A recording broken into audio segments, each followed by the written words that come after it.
नमस्कार फ्रेंड्स, इस वीडियो में जो 6 क्लास की नई वाली एनसीईआरटी है हिस्ट्री की, उसका चैप्टर नंबर 3 हम लोग देख रहे होंगे। और इस 3 नंबर चैप्टर का आप हेडिंग देख सकते हैं, क्या लिख रखा है? भोजन संग्रह से उत्पादन तक। ठीक है, इन दिस वेरी चैप्टर इसमें भी पूरा पाषाण काल के या नव पाषाण काल की साइट्स की ही चर्चा की गई है। बेसिकली नई वाली एनसीईआरटी का जो दूसरा नंबर चैप्टर है और तीसरा नंबर चैप्टर है, उसमें इन्हीं सारी चीजों की चर्चा की गई है। और इन दोनों चैप्टर्स को एक साथ भी पढ़ेंगे तो यूल गेट 1 और 2 marks in your competitive exams. देखिए क्या इंपॉर्टेंट चीजें दी गई हैं। जैसे लिखा हुआ है कि पिछले चैप्टर में आप लोगों ने पढ़ा ही कि दुनिया की जलवायु बदल रही है, और ये जलवायु बदलने वाला कालखंड कौन सा है? ये मध्य पाषाण काल है। मध्य पाषाण काल में ऐसा माना जाता है जलवायु बदली, बहुत सारे ग्रासलैंड्स क्रिएटेड हुए, घास के मैदान बने, उनके घास के मैदानों में नए नए शाकाहारी जीव आकर के वास करना उन्होंने शुरू किया। और उन्हीं जीवों के पीछे पीछे हम ह्यूमन बींग्स भी आए, हम मानव भी आए, और धीरे धीरे बहुत सारे शाकाहारी जीवों को हम लोगों ने अपने कामों के लिए पालतू बना लिया। ठीक है, सबसे पहले जिन जानवरों को पालतू बनाया गया है उनमें से कुत्ते आते हैं, उसको ध्यान देंगे। यहां पर आपसे एक छोटा सा क्वेश्चन पूछ रखा है, 2 दांत दिए गए हैं और पूछा गया है कि इनमें से कौन सा जंगली शुअर का होगा और कौन सा पालतू जानवर का होगा। ठीक है, तो जो भी जंगली जानवर होंगे, जंगली शुअर मांसाहारी भी होता है, उनके दांत ज्यादा शार्प होने चाहिए, ज्यादा बड़े होने चाहिए, ताकि वो हायर प्रेशर के साथ क्या कर सके, अपने शिकार को काट सके। And this is the exact reason कि बड़ा वाला जो दांत होगा वो जंगली जानवर का होगा और किसी पालतू जानवर का छोटा वाला दांत होगा। अगला देखिए क्या लिख रखा है कि बसने की प्रक्रिया पूरी दुनिया में धीरे धीरे चला है। करीब 12,000 साल पहले ये प्रोसेस शुरू हुआ है। ठीक है, इसका मतलब ये क्या बोलना चाह रहा है कि पूरा पाषाण काल के आखिरी समय में कहीं ना कहीं ह्यूमन बींग्स एक जगह पर सेटल होना शुरू किए हैं, एक जगह पर अस्थायी रूप से वो निवास बना करके रहना प्रारंभ किए हैं। अगला प्रीलिम्स के हिसाब से इंपॉर्टेंट फैक्ट जानेंगे कि कृषि के लिए जो हम मानवों ने पहली प्राचीन फसलें उपजाई हैं उनमें गेहूं और जौ आते हैं। गेहूं और जौ ऐसी प्रारंभिक फसलें हैं जिनका उत्पादन बृहद पैमाने पर हम ह्यूमन बींग्स मानवों ने करना शुरू किया। और पालतू जानवरों में जैसा कि ऊपर लिखा हुआ है कि सबसे पहले हम लोगों ने कुत्ते को पालतू जानवर बनाया और उसके बाद भेड़ और बकरियों को हम लोगों ने पालतू बनाया। अनाज के कुछ सामान्य से उपयोग दिए गए हैं, जैसे अनाज को आप बीज के तौर पे ट्रीट कर सकते हैं। हम लोग क्या करते हैं, भारतीय किसान क्या करते हैं, मोनसेंटो जैसी बड़ी बड़ी एमएनसी से हम लोग बीज नहीं खरीदते हैं। जो किसान है वो लेट से कि उन्होंने 100 किलो अनाज का उत्पादन किया, उसी में से 5 किलो 10 किलो वो अगले साल बीज के तौर पर उसका संग्रह कर लेते हैं, उसको बचा करके रखते हैं। तो बीज के तौर पर, खाद्य के तौर पर ये चावल गेहूं ये सब क्या है, ये सब अनाज के उपयोग ही तो है। उपहार के तौर पर अब दुनिया बदल गया है, 21st सेंचुरी बहुत ज्यादा टेक्नोलॉजी से ड्रिवन है। अब किसी को गिफ्ट करना होता है ना तो हम लोग अमेजन के गिफ्ट कार्ड्स देते हैं या फ्लिपकार्ट के गिफ्ट कार्ड्स देते हैं। लेकिन आरंभिक इतिहास में जो हम ह्यूमन बींग्स हैं, हम मानव हैं, उनकी आवश्यकताएं बड़ी कम थी। वो एक किसी मूवी में डायलॉग है ना, मेरी जरूरतें कम है इसीलिए मेरे जमीर में दम है। क्या बोला जाता है कि मानव की पहली 3 मूलभूत आवश्यकताएं क्या थी? रोटी, कपड़ा और मकान। और उन तीनों में भी रोटी सबसे इंपॉर्टेंट थी। And this is the exact reason कि आप उपहार के तौर पर किसी को क्या देते थे? रोटी देते थे। ठीक है, अनाज देते थे। और भंडारण के लिए भी इसका उपयोग किया जा सकता है। ठीक है, अगले में आइए, उन्हीं चीजों को हम लोग देख रहे होंगे जो एग्जामिनेशन पॉइंट ऑफ व्यू से इंपॉर्टेंट है। कुछ भारतीय उपमहाद्वीप में कुछ फाइंड आउट किया गया है बहुत सारे पुरातात्विक स्थलों से, और इस एक टेबल से अक्सर एक क्वेश्चन पूछ दिया जाता है, इसको एक बार हम लोगों को तैयार करना चाहिए। गेहूं और जौ, अभी हम लोगों ने क्या बात किया कि गेहूं और जौ आरंभिक फसलों में से हैं। इनके प्रारंभिक साक्ष्य भारतीय उपमहाद्वीप में कहां पाए जाते हैं? मेहरगढ़ में। मेहरगढ़ आज के समय में कहां है? तो आधुनिक पाकिस्तान में है, और यहीं पर माना जाता है कि गेहूं और जौ का आरंभिक आपको उत्पादन शुरू हुआ। चावल हम लोगों ने लास्ट चैप्टर में पढ़ रखा है कि कहां पाया गया? कोल्डी हवा में। साथ साथ जानवरों की हड्डियों के टुकड़े भी आपको पाए गए हैं, कहां पर? तो कोल्डी हवा में। कोल्डी हवा कहां स्थित है? आधुनिक उत्तर प्रदेश में। उत्तर प्रदेश के भी प्रयागराज और मिर्जापुर जिलों के इर्द गिर्द की ये कहानी है। और किस नदी घाटी में अवस्थित है? तो बेलन नदी घाटी में अवस्थित है। वहीं पास में एक और जगह है, ये भी बेलन नदी घाटी में ही है, महागढ़ा। ये भी आधुनिक उत्तर प्रदेश है। और यहां से क्या मिला है? यहां से भी चावल की खेती के प्रमाण मिले हुए हैं और साथ साथ मवेशी, मिट्टी पर खुरों के निशान मिले हुए हैं। मवेशी मतलब क्या आप लोगों को समझना है कि इस पर्टिकुलर जगह पर महागढ़ा में, जो कि आधुनिक उत्तर प्रदेश में है, वहां पर जो मानव हैं उन्होंने पालतू बनाना जानवरों को शुरू कर दिया था और यही कारण है कि मिट्टी पर खुरों के निशान बड़ी संख्या में मिले हुए हैं मवेशियों के। गेहूं और दलहन के प्रमाण आपको कहां मिलते हैं? गेहूं और दलहन के प्रमाण मिलते हैं गुफकराल में। गुफकराल कहां पर है? आधुनिक कश्मीर में है। पिछला वाला अगर चैप्टर नंबर 2 का वीडियो आप लोगों ने देखा होगा तो उसमें हम आपको क्या बताए रखे थे कि 90% टाइम पूछा जाता है कि कौन सा पूरा स्थल कश्मीर में है, तो बुर्जहोम। बट नया एक फैक्ट जान रहे होंगे कि वहीं पर गुफकराल भी है और गुफकराल से आपको क्या देखने को मिलता है? गेहूं और दलहन देखने को मिलता है। ठीक है, गेहूं और दलहन की वहां पर खेती की जाती थी।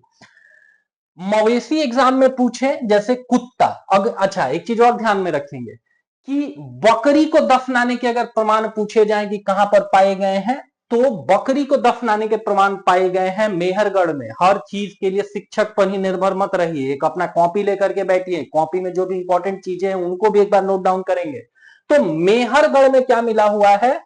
बकरी को दफन करने के साक्ष्य मिले हुए हैं और वहीं बुर्ज होम में व्यक्तियों के साथ साथ, मानवों के साथ साथ कुत्तों को भी दफन करने के आपके क्या मिलते हैं? आपको प्रमाण मिलते हैं। और हम लोगों ने बुर्ज होम के बारे में बात किया ही हुआ था कि यहां पर भूमिगत घरों में, भूमिगत गड्ढों में लोग निवास करते थे, तो इसको भी जान रहे होंगे। ठीक है, इसके अतिरिक्त चिरांद एक साइट है, कहां पर? बिहार के सारण जिले में। और यहां पर क्या मिल रखा है? यहां पर गेहूं, हरा चना नोट डाउन करेंगे और इससे भी ज्यादा इंपॉर्टेंट नोट डाउन करेंगे कि यहां पर हड्डी के बने हुए औजारों के आपको प्रमाण मिलते हैं। अक्सर एग्जाम में यही पूछा जाता है, हड्डी से बने हुए औजार कहां पर? तो चिरांद में। और ये कैसा साइट है? तो नवपाषाण युग से संबंधित ये साइट है, इसको भी नोट डाउन करेंगे। और ये भी जान रहे होंगे कि भाई ये घाघरा नदी के किनारे ये साइट है।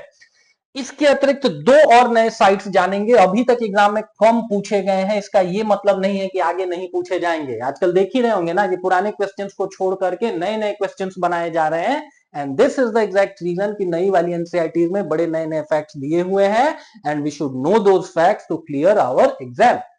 हल्लूर एक साइट है, कहां पर है? ये आंध्र प्रदेश में है। और पैयमपल्ली एक साइट है, ये भी आंध्र प्रदेश में है। और मोटे तौर पर देखा जाए तो यहां से भी आपको खेती और मवेशियों के प्रमाण आपको देखने को मिलते हैं। ठीक है, मवेशियों के प्रमाण देखने को मिलते हैं और मोटे अनाजों की खेती के आपको उदाहरण मिलते हैं जैसे ज्वार, बाजरा। तो दो चीजें नोट डाउन करेंगे, हल्लूर और पैयमपल्ली कहां पर है? यह आंध्र प्रदेश में है। यहां पर किस चीज के प्रमाण पाए जाते हैं? तो मवेशियों के प्रमाण पाए जाते हैं और ज्वार और बाजरा की कृषि के प्रमाण पाए जाते हैं। अभी के समय में भी देखेंगे ना तो ज्वार बाजरा क्या हुआ? मोटा अनाज हुआ।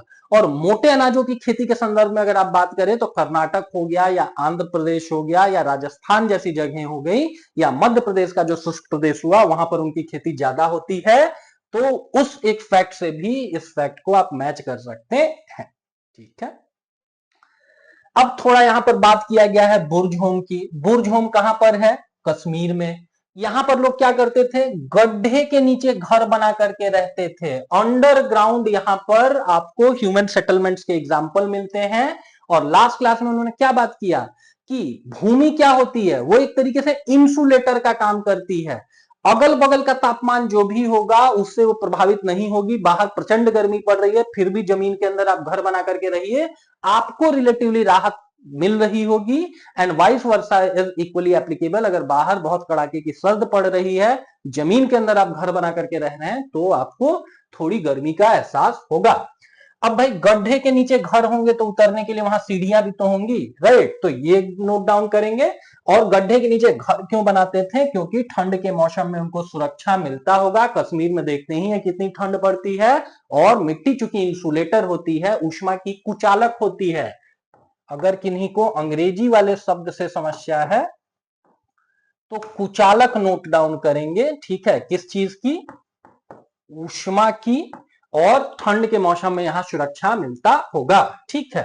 पुरातत्वविदों को झोपड़ियों के अंदर और बाहर दोनों ही जगहों पर आग जलाने की जगह मिली है, और मौसम के अनुसार लोग घर के अंदर या घर के बाहर खाना बनाते होंगे। अगर बाहर बहुत आपको विषम मौसम चल रहा है तो घर के अंदर आप सारा व्यवस्था करेंगे, और अगर सुहावना मौसम है तो बाहर भी चीजों को किया जा सकता है, ठीक है।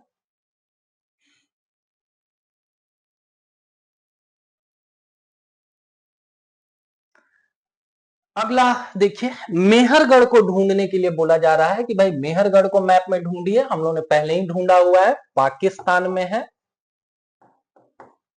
अगला लिख रखा है, ईरान जाने वाले सबसे महत्वपूर्ण रास्ते बोलन दर्रे के पास है। अगर ईरान को जाते होंगे बोलन दर्रे के थ्रू, तो एग्जाम में अगर पूछेगा कि भाई ये जो बोलन दर्रा है, ये लेट्स से यहां पर भारत है, यहां पर छोटा सा नगण्य सा पाकिस्तान है, और बोल रहा है कि ईरान जाने का रास्ता निकलता था कहां से, बोलन दर्रा से। तो फिर ये बोलन दर्रा किधर को होगा, भारत के तरफ होगा या ईरान के तरफ होगा, ईरान के तरफ होगा। इसको अन्य भाषा में क्या कहा जा सकता है कि पाकिस्तान के पश्चिमी सीमा के आसपास ये दर्रा होगा। एक पर्वत श्रृंखला है जिसका नाम है स्थानीय रूप से ताबा काकर, और इसी पर्वत श्रृंखला में माना जाता है कि भाई बोलन दर्रा अवस्थित है, ठीक है। एग्जामिनेशन पॉइंट ऑफ व्यू से मेहरगढ़, मेहरगढ़ में क्या, आरंभिक कृषि के साक्ष्य, कहां पर, पाकिस्तान में, पाकिस्तान में भी कहां पर, बोलन दर्रे के पास, ठीक है। और बोलन दर्रा मतलब पाकिस्तान का वेस्टर्न या पश्चिमी सीमा पर यह अवस्थित है। जानवरों की हड्डियां भी यहां से मिली हुई हैं, ठीक है। और देखिए कितना अच्छा लिखा हुआ है कि मेहरगढ़ संभवतः वह स्थान है जहां इस इलाके में सबसे पहले, इस इलाके मतलब भारतीय उपमहाद्वीप में सबसे पहले जौ और गेहूं उगाना सीखा गया है, और भेड़ बकरी का पालन भी सीखा गया है। पिछले वाले टेबल में भी हम लोगों ने यही बात किया, गेहूं और जौ के आरंभिक प्रमाण कहां से मिलते हैं, मेहरगढ़ से मिलते हैं। इसके अतिरिक्त जान रहे होंगे कि भाई भेड़ बकरी या पशुपालन के भी आरंभिक साक्ष्य यहां से मिलते हैं। अगला देखिए क्या लिख रखा है, मेहरगढ़ में जो घर मिले हुए हैं वो चौकोर मिले हुए हैं, तथा आयता आकार घरों के अवशेष भी मिले हुए हैं। आयत या जो चौकोर वाले घर हुए, इसका मतलब लोग अब सिमेट्री को समझने लगे थे, वो ज्यादा व्यवस्थित तरीके से रहना उन्होंने प्रारंभ कर दिया था। इंपॉर्टेंट फैक्ट है, चूंकि अभी तक हम लोग केवल जानते आए हड़प्पा सभ्यता के बारे में ही कि घर जो होते थे वो आयताकार या चौकोर होते थे, बट हड़प्पा सभ्यता मतलब क्या समझना है कि अभी से लगभग 3500 वर्ष पूर्व। लेकिन मेहरगढ़ के बारे में जानेंगे कि ये लगभग 7000 8000 बीसी वगैरह की कहानी है, ठीक है। अगले में आएंगे, मेहरगढ़ में कई ऐसी कब्रें भी पाई गई हैं जहां मृतक के साथ साथ बकरी को भी दफनाया गया है। कुत्ते को दफन करने के अगर प्रमाण आपसे एग्जाम में पूछे जाए तो इसका मतलब राइट आंसर फिर हो रहा होगा आपका क्या, राइट आंसर हो रहा होगा कुत्ते के साथ वाला बुर्ज होम। और बकरी के साथ इंसानों को दफन करने के प्रमाण कहां से मिलते हैं, तो इसी मेहरगढ़ से मिलते हैं, ठीक है। देख सकते हैं कि ये कब्र वगैरह में क्या पाया गया है कि एक व्यक्ति को भी दफन किया गया है, और 4 अगर इसके पांव दिख रहे हैं तो ये ह्यूमन बींग्स तो नहीं हो सकता है। फिर ये कौन सी चीज है, ये बकरी है, ठीक है। बकरी और आदमी एक साथ मेहरगढ़, ठीक है। अगला बोल रहा है कि भाई मानचित्र में जाके आप दाऊजली हेडिंग को ढूंढिए, ठीक है। दाऊजली हेडिंग मतलब हमने क्या बात किया, ये कहां पर अवस्थित है, असम में अवस्थित है। और ये जो जगह है ये चीन और म्यांमार की ओर जाने वाले रास्ते में ब्रह्मपुत्रा की घाटी में पाया जाता है, ठीक है। असम में होगा तो दैट मीन ब्रह्मपुत्रा नदी घाटी में ही होगा, कोई गंगा गोदावरी वाले नदी तंत्र का ये जगह हिस्सा नहीं होगा। और नॉर्थ ईस्ट होकर के हम लोग कहां जा सकते हैं, चाइना जा सकते हैं या म्यांमार की तरफ जा सकते हैं, वही लिख रखा है। अगला देखिए क्या लिख रखा है, यहां खरल और मूस जैसे पत्थरों के उपकरण भी मिले हुए हैं। ठीक है, इस जगह को जाना किस चीज के लिए जाता है, पत्थरों के उपकरण के लिए जाना जाता है। पत्थरों के औजार आदि मानवों ने इस्तेमाल में लाए हुए हैं। और यहां से क्या मिलता है, जेडाइट पत्थर मिलता है। ठीक है, जेडाइट पत्थर की चर्चा और अन्य जगह भी आप लोग पढ़ रहे होंगे। इसमें बेसिकली क्या होता है, ये सोडियम अल्यूमिनेट सिलिकेट होता है। ठीक है, इसमें क्या होता है, Na होता है, सोडियम होता है, एल्युमिनियम होता है और सिलिकेट होता है। तो सिलिकेट कहने का मतलब क्या हुआ, Si2O6। ठीक है, तो एग्जाम में पूछे अगर केमिस्ट्री के हिसाब से कि कोई जेडाइट पत्थर होता है, उसका केमिकल कंपोजिशन क्या होता है, उसमें कौन कौन से एलिमेंट्स पाए जाते हैं, तो Na मतलब सोडियम हो गया, Al मतलब एल्युमिनियम हो गया, और सिलिकेट मतलब हमको समझना है कि उसमें Si होगा और ऑक्सीजन होगा। ठीक है, अगला देखिए क्या लिख रखा है, संभवतः यह पत्थर चीन से आया होगा। बड़ा इंपॉर्टेंट लाइन है, लोग स्किप कर देते हैं। ये स्थानीय रूप से उपलब्ध नहीं था। जो ये जगह लिख रखा है दाऊजली हेडिंग, वहां पर जेडाइट पत्थर के आपको प्रमाण मिलते हैं, लेकिन पुरातत्वविदों ने देखा कि इस प्रकार का पत्थर वहां की भूगर्भिक संरचना में पाया ही नहीं जाता है। और कहां पाया जाता है, तो चीन में पाया जाता है। तो संभवतः अगर ये वहां से आया होगा, तो इससे भी हम लोग ये चीज कर सकते हैं कि व्यापार केवल एक आधुनिक परिघटना नहीं है, बल्कि उतने साल पहले भी आदि मानवों ने भी किसी तरीके का व्यापार या दूसरे लोगों के साथ संपर्क साधना सीख रखा था। ठीक है, इसके अतिरिक्त यहां क्या मिलता है, काठास्म मिलता है। ये दो वर्ड्स मिला हुआ है, कास्ट मतलब क्या होता है, लकड़ी होता है, और ये जीवाश्म से वर्ड निकला हुआ है। ठीक है, तो काठास्म मतलब समझना है कि अति प्राचीन लकड़ी जो सख्त होकर के पत्थर बन गई है। ठीक है, तो उसके औजार और बर्तन भी यहां पर आपको मिलते हैं।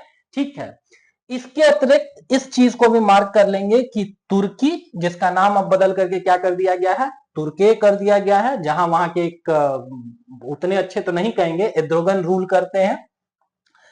नवपाषाण युग के सबसे प्रसिद्ध पुरातात्विक स्थलों में से चताल ह्यूक तुर्की में ही है। ठीक है, एग्जाम में पूछ देंगे कि चताल ह्यूक एक जगह है, किससे संबंधित जगह है, कहां पर है, तो तुर्की में है। तुर्की एक तरीके से एशिया से आप यूरोप की तरफ एंटर करेंगे तो एंट्री गेट का काम करता है। ठीक है, तो चताल ह्यूक जो जगह है वो क्या है, नवपाषाण युग का एक प्रसिद्ध पुरातात्विक स्थल है। इस चीज को ध्यान में रखेंगे। और इतनी ही चीजें फिर इस एनसीईआरटी में दी हुई हैं। मिलते हैं अगले एक चैप्टर में। एंड इस चैप्टर से संबंधित जो एमसीक्यू का सेशन हम लोग करा रहे हैं, उस सेशन को भी जरूर अटेंड करिए। उससे पता चलता है कि जो आपने पढ़ा है उसका प्रैक्टिकल एप्लीकेशन क्या है। अगर आप तक ये वीडियो पहुंच रहा है, अगर आपको लगता है कि कॉम्पिटिटिव एग्जाम्स की आपकी तैयारी में ये वीडियो आपके लिए कहीं से भी सहायक सिद्ध हो रहा है, तो इट्स अ हम्बल रिक्वेस्ट कि आप हमारे चैनल को एक बार सब्सक्राइब कर लेंगे। वो हमारे लिए एक बड़ा मोटिवेशनल फैक्टर होगा। और अगर आप तैयारी नहीं करते हैं, आपकी मित्र मंडली में अगर कोई ऐसे व्यक्ति हैं, आपके घर में कोई ऐसे बच्चे हैं जो तैयारी करते हैं, तो इट्स अ हम्बल रिक्वेस्ट कि आप उन तक ये इंफॉर्मेशन पहुंचा देंगे। तो इस चैप्टर को करने के जस्ट बाद हम आपसे आशा व्यक्त करते हैं कि भाई इसका एमसीक्यू वाला सेशन भी आप लोग कर रहे होंगे। Thanks for watching.